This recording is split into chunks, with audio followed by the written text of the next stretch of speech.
का निर्माण करेंगे और 2027 हमारा लक्ष्य नहीं, उद्देश्य भी यह है कि 2027 में हिमाचल प्रदेश आत्मनिर्भर बने और 2032 में हिमाचल प्रदेश हिंदुस्तान का सबसे समृद्धशाली और अमीर राज्य बनकर उभर कर आए।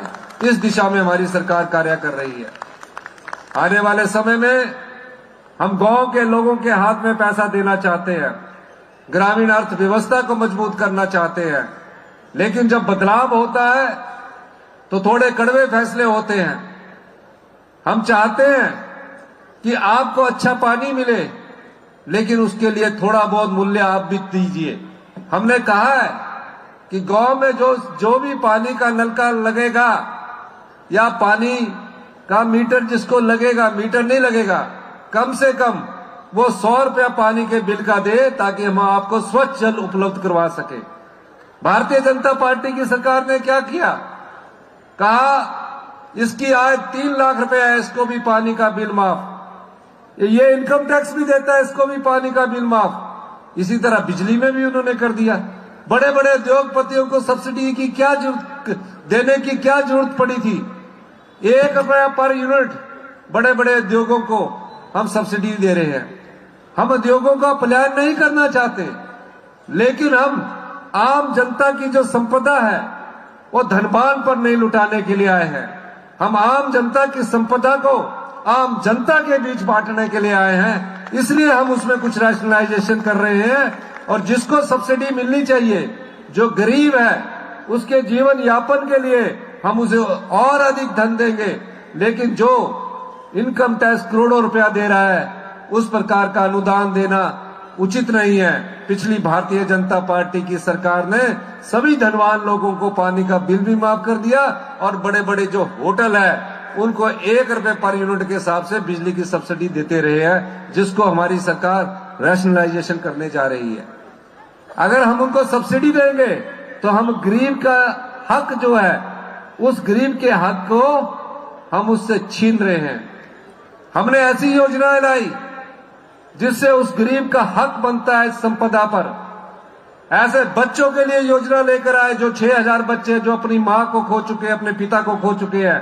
27 साल तक की उम्र में हम सारी पढ़ाई का खर्चा हिमाचल प्रदेश की सरकार दे रही है और 4000 रुपया महीने के हिसाब से पॉकेट मनी भी उन बच्चों को दे रही है।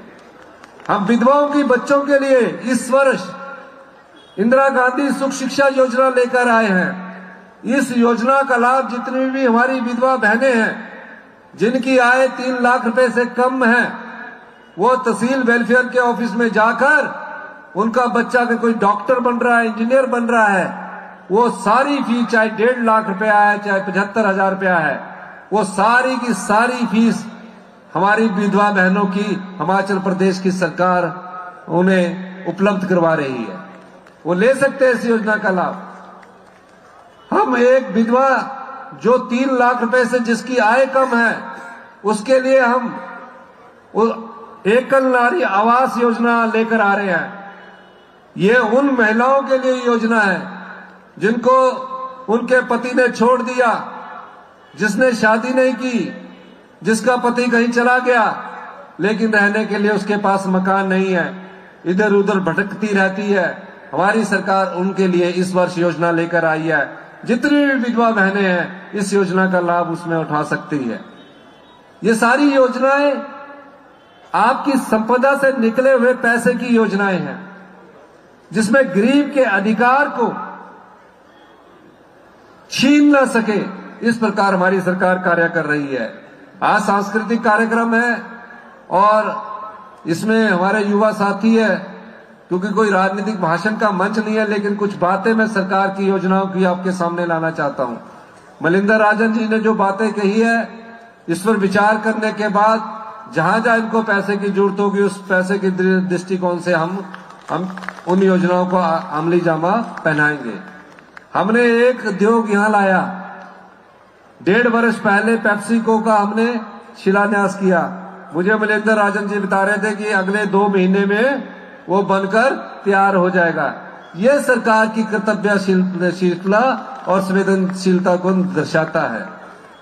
हम लोग आप लोगों के लिए काम करने के लिए आए हैं। निश्चित रहिए, आने वाला समय हिमाचल का है, हिमाचल के अधिकार का है। आज जो हम आने वाले समय में हिमाचल आत्मनिर्भर बनेगा। इन्हीं शब्दों के साथ मैं आप सब लोगों का बहुत बहुत धन्यवाद करता हूं। जय हिंद, जय भारत।